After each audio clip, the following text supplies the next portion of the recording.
میرے پاپا کا سچا سنسنیخیز واقعہ ہے یہ قصہ میرے پاپا کی زبانی ہے جو ان کے ساتھ گرمیوں کی ایک سنسان اور خاموش رات میں پیش آیا تھا۔ اس وقت میرے پاپا کی عمر تقریباً 17-18 سال کی تھی۔ انہیں پان کھانے کا نیا شوق لگا تھا جسے وہ اپنے والد یعنی میرے دادا جان سے چھپا کر پورا کرتے تھے۔ یہ خواہش اکثر چوری چھپے ہی پوری کی جاتی تھی۔ گرمیوں کے دن تھے، رات گہری ہو چکی تھی اور ہر طرف گہرا سناٹا چھایا ہوا تھا۔ پاپا کا دل اچانک زور سے پان کھانے کو چاہنے لگا۔ وہ چپکے سے گھر سے نکلے، پان خریدا اور اس خیال سے کہ کوئی دیکھ نہ لے، گاؤں کے بیچ ایک پرانا اور گھنا بیری کا درخت تھا۔ پاپا درخت کے نیچے کھڑے ہو گئے۔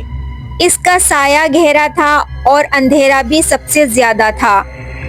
پاپا نے جیسے ہی پان کی پڑی کھولی اور پہلا نوالا منہ کے قریب گیا، اچانک بالکل ان کے قریب سے بیری کے پتوں کے سرسراہٹ کی بیچ ایک نرم لیکن عجیب سی آواز سنائی دی۔ آواز ایسی تھی جیسے کوئی عورت سسکتے ہوئے کہہ رہی ہو، میں بھی کھاؤں گی، مجھے بھی پان دو۔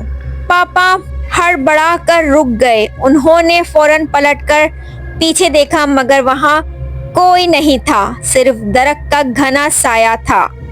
پاپا نے ہمت کر کے دوبارہ پان کا نوالا لینے کی کوشش کی مگر فوراً ہی وہ آواز اور زیادہ قریب سے اور زیادہ صاف آئی۔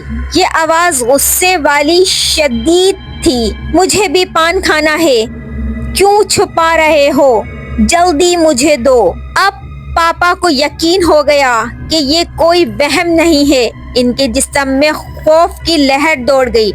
جیسے ہی یہ آواز دوبارہ آئی، پاپا نے خوف کے مارے اوپر بیری کے تنے کی طرف دیکھا اور پھر جو منظر انہوں نے دیکھا اس نے ان کے ہوش اڑا دیے۔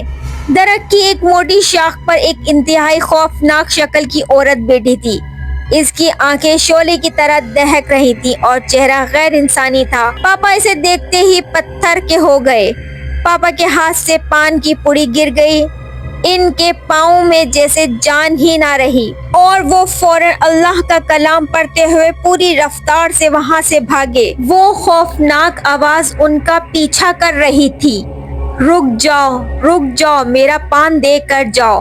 پاپا نے پیچھے مڑ کر نہیں دیکھا، وہ پوری رفتار سے دوڑ رہے تھے۔ دوڑتے ہوئے گھر پہنچے اور دروازہ زور سے بجا کر جیسے ہی اندر داخل ہوئے، بے ہوش ہو کر گر گئے۔ رات بھر انہیں شدید بخار چڑھا رہا اور وہ ہوش میں نہ آئے۔ جب وہ ہوش میں آئے تو کانپ رہے تھے۔ اگلی صبح جب پاپا نے اپنے گھر والوں کو ڈرتے ہوئے یہ سارا واقعہ بتایا، گھر والوں نے گاؤں کے بزرگ سے پوچھا۔ کچھ لوگوں نے یہ سنسنی خیز خبر سنائی۔ پرانے لوگ بتاتے ہیں کہ اس بیری کے درخت کے نیچے طاقتور چڑیل کا بسیرا ہے، وہ اسی درخت پر رہتی ہے، اس کا یہی ٹھکانہ ہے اور وہ آنے جانے والے لوگوں کو اسی طرح سے پریشان کرتی ہے۔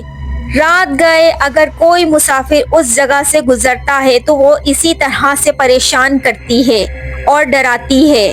اس دن کے بعد پاپا کا یہ شوق ہمیشہ کے لیے چھوٹ گیا اور اس درخت کے پاس سے گزرنا بھی چھوڑ دیا تھا۔